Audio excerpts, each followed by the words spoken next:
శివ, నువ్వేం చేస్తున్నావే? దేవమ్మకి తెలిస్తే ఎలాంటి గొడవలు వస్తాయో ఏంటో. రాత్రి అయిపోయింది. తనేదో పని మీద వెళ్ళుంటానులే. దేవం వచ్చి చూసినప్పుడు నువ్వు ఇలాగే ఉన్నావంటే తర్వాత అనవసరమైన గొడవలు వస్తాయి. పర్మిషన్ లేకుండా నువ్వు ఇక్కడికి వచ్చావని తెలిస్తే ఏం జరుగుతుందో నీకే తెలుసుగా. అయ్యయ్యో, ఏడోకు బంగారం. నీ కళ్ళలోంచి నీళ్ళొస్తే నాకే తిట్లు పడతాయి. చాలికరా. అయ్యయ్యో, ఇదిగో ఆడు. ఈరోజు ఈ అందగతికి ఏమైంది చెప్పు. బోరు కొడుతోంది, నా వల్ల కాదు. ఏమైంది ఏమైంది తల్లి? శివ, ఏమైందమ్మా? అయ్యయ్యో, నా కూతురికి ఏమైంది? ఏం లేదు దేవమ్మా. జ్వరం ఏమీ లేదే. ఏమి తిన్నంటాను సార్, పాలు కూడా తాగలేదు. ఎందుకమ్మా ఏమీ తాగట్లేదు? ఆకలిగా లేదు మావయ్య. దానికెందుకమ్మా ఏడుస్తున్నావు? ఎక్కడా? ఏమైందమ్మా? నీకేమైంది? కళ్ళల్లో నీళ్ళొచ్చాయి. రాణి ఎక్కడా? దాన్ని పిలువు. రాణి తన రూమ్ లో. అదేగా అన్నిటికీ వెనకేసుకొస్తుంది. నా బిడ్డ దిగులే ఉంటా తను తెలుసుకోవాలి కదా. ఇలా చూడవే, ఆడపిల్లలకి వయసు వస్తే కొంచెం మౌనం, కోపం, విసుగు అన్నీ వస్తాయి. చిన్నపిల్ల ఏం కాదు, అది నువ్వు అర్థం చేసుకో.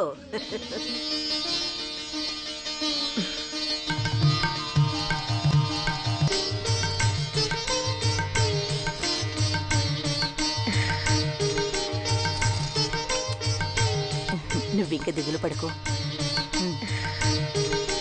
డాక్టర్ వస్తే ఒకసారి చూపిద్దాం. ఏమిటి ఇంతవరకు రాలేదా? ఇప్పుడు వచ్చేస్తాడులే. ఊరికే బయట తిరుగుతూ ఉండకూడదు.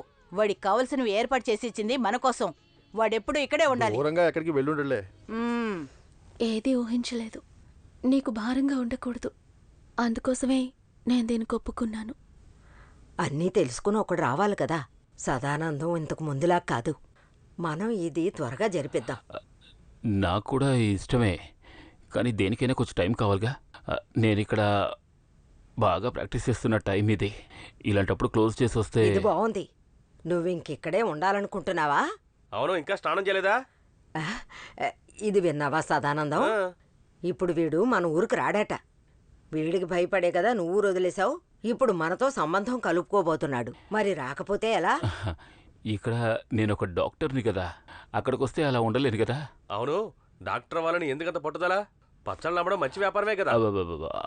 అవును, కానీ ఆ ఫుడ్ ఇన్స్పెక్టర్ ప్రాబ్లం చేసినప్పుడు వ్యాపారం పడిపోయింది కదా. ఏ ఫుడ్ ఇన్స్పెక్టరు? వాడి సంగతి నేను చూసుకుంటాను. మనం రేపు ఊరికి వెళ్ళిపోదాం. ఈయనకి దేవమ్మ ఇంట్లో వాళ్ళంటే బాగా నచ్చారనుకుంటా. రేపు మర్యాదగా పెట్టుతోరా. దేవమ్మట దేవమ్మ.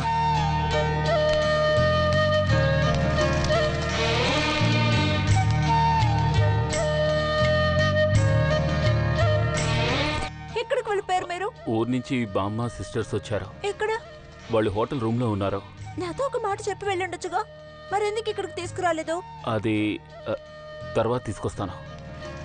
నేను ఊరికి వెళ్ళొస్తాను. ఎప్పుడు?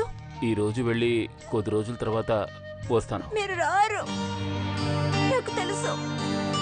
శివ, ఏయ్ శివ, మళ్ళీ ఉచ్చబడడానికి వచ్చావు అక్కడికి? కాదు, నిన్న రాత్రి ఎక్కడికి వెళ్ళావు? శివానికి ఒంట్లో బాగోకుండా పోయింది. దేవక్క నిన్ను పిలిచింది. నువ్వు ఎక్కడికి వెళ్ళకూడదు, అర్థమైందా?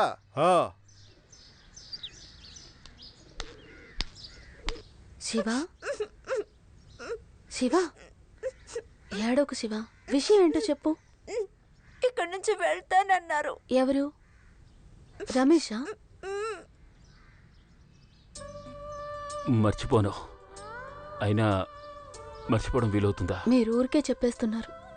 మీరు తను ఈజీగా మర్చిపోతారు. మీరు చాలామంది ఆడవాళ్ళని చూసుంటారు. వాళ్ళలో శివానికి కూడా ఒకటి. కానీ తనకు అలా కాదు. జీవితంలో మొదటిసారి పరిచయమైన ఒక మగవాడు అంటే మీరే. పంజరంలో పెట్టిన చిలకలాగా పెరిగింది. తను మిమ్మల్ని ఎంతో ఇష్టపడుతోంది. దీనంతటికీ కారణం నేనే. నేను చెప్పటం వల్లే అది ప్రేమను పెంచుకుంది. మీరు మంచివారని తెలిసిన తర్వాతే కావాలని నేను అలా చేశాను. తను ఈ ప్రపంచం నుంచి ఎలాగైనా బయటపడాలి. మీరు తను తీసుకువెళ్ళి కాపాడుతారనుకున్నాను. ఇప్పుడు దాని కన్నీళ్ళు నేను చూడలేకపోతున్నాను. నేను దానికి కనలేదు అంతే. అయినా అది నా కూతురు లాంటిది. దాన్ని వదిలి వెళ్ళకండి. రిజిస్టర్ ఆఫీసులో పెళ్లి చేయొచ్చు. అందరూ ఒప్పుకున్నందువల్ల పెళ్లి తంతు, భోజనాలు, నలుగురు మాట్లాడడం, తిట్టుకోవడం ఇవన్నీ అవసరం లేదు. ఒక ఆటోలో ఎక్కించుకుని తన్ని మా ఇంటికి తీసుకువెళ్తాను.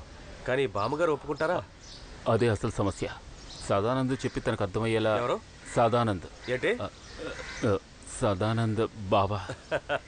బావా, నేను ఒక విషయం అడుగుతాను, దాచుకుండా నిజం చెప్తావా? ఏమిటి?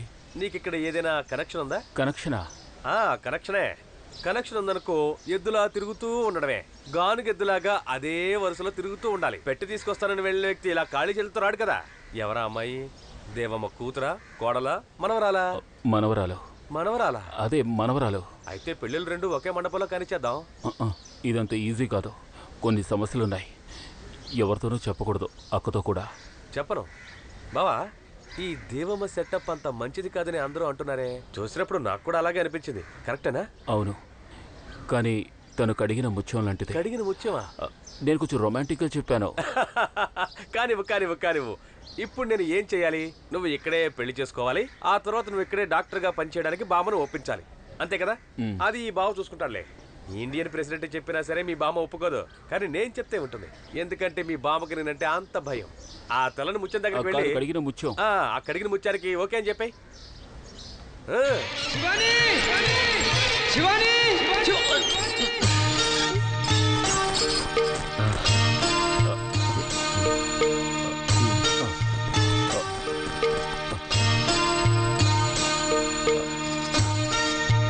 నేను వెళ్ళడం లేదు.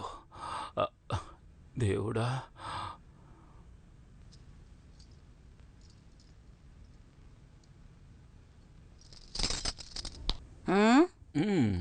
ఏమిటిక్కడ? లోపలికి రాకూడదని చెప్పిన విషయం నేను మర్చిపోలేదు.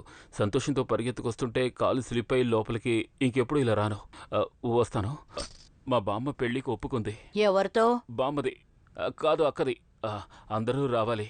ఖచ్చితంగా బామ్మగారు మీరు రావాలి. ఎప్పుడు? ఈ కృష్ణాష్టమి వస్తోంది కదా. కృష్ణాష్టమి. ఏంటి? కృష్ణాష్టమి నాకు అలాగే వస్తుంది.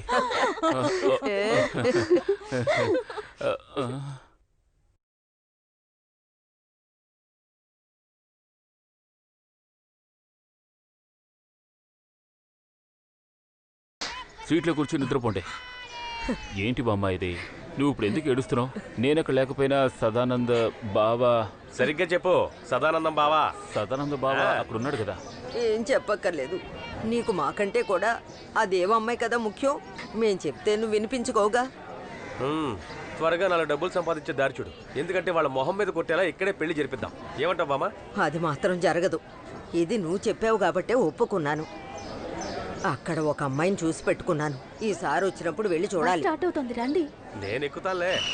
అయితే సరే, జాగ్రత్త బాబు, జాగ్రత్తగా ఉండు నాన్న. సరే బావా, ఉంటాను.